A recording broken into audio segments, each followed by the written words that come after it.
لتعمل فروج بالصينية ما لها غير تتبع الطريقة. اليوم حلقتنا صينية دجاج بالفرن. أنا عندي هون فخاد، هي طبعا بتنعمل كل الفروج، بتكون فروج من أي جهة من الفروج بتنعمل فيها. أنا راح أعملها اليوم بالفخاد بس. أنا الفخد راح أخليه مثل ما هو، وبس بعمله عبارة عن حزين، حز هيك. ليش؟ مشان الصلصة والتبلة تتغلغل فيهم غلغل. اما بالنسبه للبهارات، البهارات انا بحط اضربها على الخلاط مشان كلياتها تمتزج مع بعضها، وبعدين بنحطها فوق الفروج.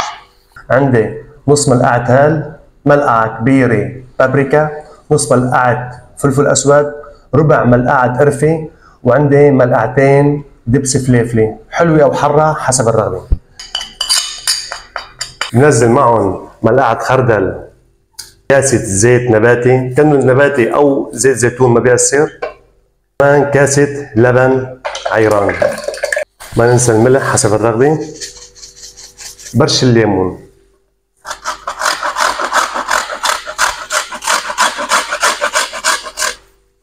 وبنضربهم بالخلاط وبننزلهم فوق الفراريج وبنحركهم.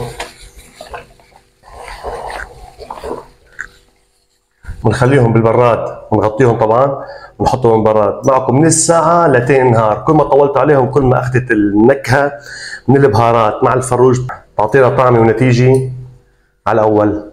أما بالنسبة للبطاطا، البطاطا أنا طبعا شرحتها شرايح، وعندي كم حبة بصل صغيرة ناعمين مشان كمان نحطهم تحت صينية الفروج، تحت الصينية يعني تحت الفروجات.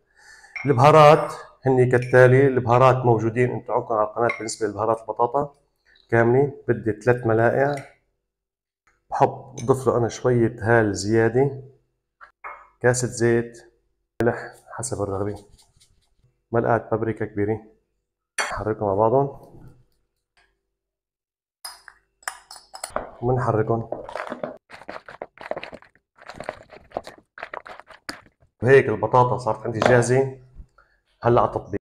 وهيك بعد ما تركناها 4 ساعات بالبراد، اول شيء بننزل البطاطا كرفت هيك، فتن كفت هيك، كفت مثل ما هن. ها هلا بننزل الفراريج بنصفهم. اما بالنسبه لهدول لا تكبون وقع، هدول بتنغنغوا فوق الفروج هيك صب فوق الفروج. هيك نغنغها شوي قلب الفتحات،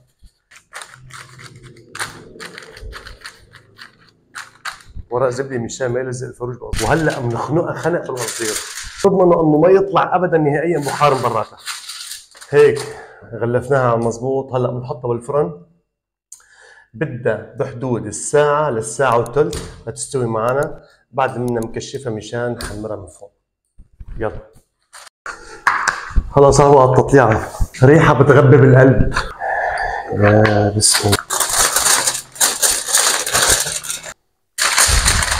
هيك فروج عنا يا منتهي نهي. هلا بدنا نحمرها من فوق، هلا بدنا ندخلها على الفرن، وقبل ما تخلص ب10 دقائق مشان نطفيها والحمض بالثوم. تاخذ نتيجة خيالية لازم تطفيها بالحامض والثوم، هيك تسقسيها تسقسق هيك هيك هيك هيك هيك هيك هيك هيك هيك، ترجع تدخلها على الفرن 5 دقائق بس. ناطرين الصينية لتطلع، بس ريحة خيال. يا بسم الله.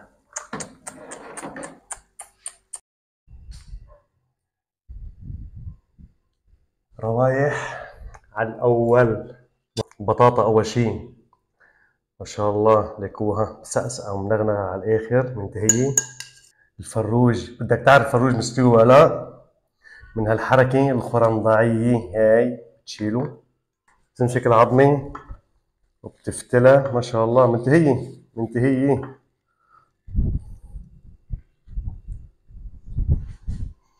هيك الفروج مستوي 100%، يعني منهنه نهنه. بسم الله الرحمن الرحيم. فروج بالصينية على الأول، طعمة نكهة حموضه، ريحه البهارات اللي فيها، التعشيق اللي بقلبها كله متمازج مع بعضه. صارت عندكم على القناه، كان معكم الشيف علي، صحة وهنا.